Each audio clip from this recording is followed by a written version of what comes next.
Hello guys, আসসালামু আলাইকুম। আজকে আমি তাড়াতাড়ি রান্নাটা চাপিয়ে দিচ্ছি। আজকে আমি রান্না করব পাঁচমিশালি তরকারি পাঁচফোড়ন দিয়ে।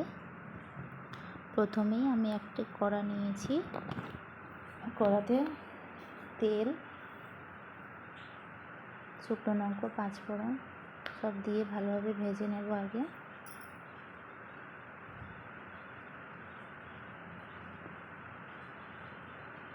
তারপর আমি পেঁয়াজ কুচি দিয়ে দিচ্ছি।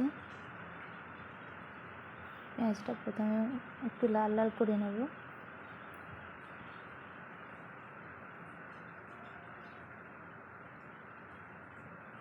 সবজিগুলোটাকে ভালো করে ধুয়ে নিচ্ছি আবার।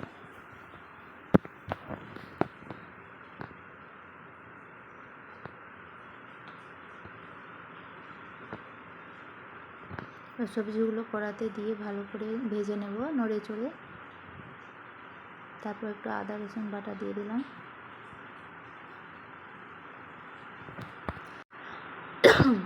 এত কাশি হয়েছে, ঠান্ডা গরম ওয়েদারে।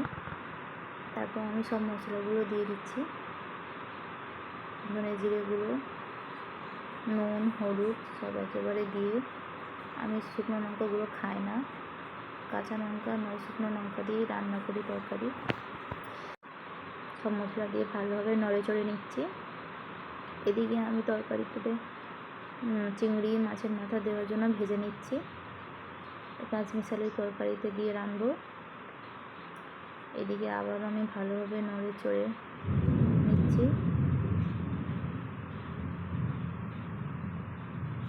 ভালোভাবে নড়াচড়া হয়ে গিয়েছে, এবার আমি ঢাকাটা দিয়ে দিব।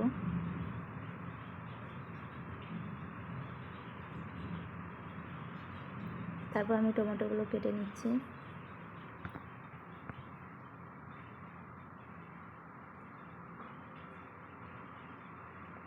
তার মধ্যে চিংড়ি মাছের মাথা সব দিয়ে দিচ্ছি, দিয়ে এবার ভালো করে নড়ে চড়ে পানি দিয়ে রেখে দেবো। এদিকে আমি আমার ছেলের জন্য খিচুড়ি করে নিচ্ছি।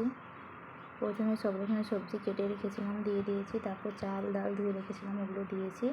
দিয়ে মশলা দিয়ে এবার একটু ঘি দিয়ে ভালো করে মিশিয়ে নিচ্ছি। ভালো করে মিশাতে হবে, না হলে টেস্টটা আসবে না।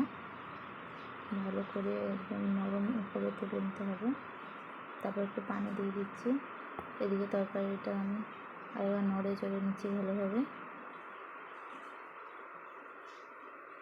এদিকে আমি মাংসটাও ছেড়ে নিচ্ছি। এবার চালটা ধুয়ে আমি বসিয়ে দেবো।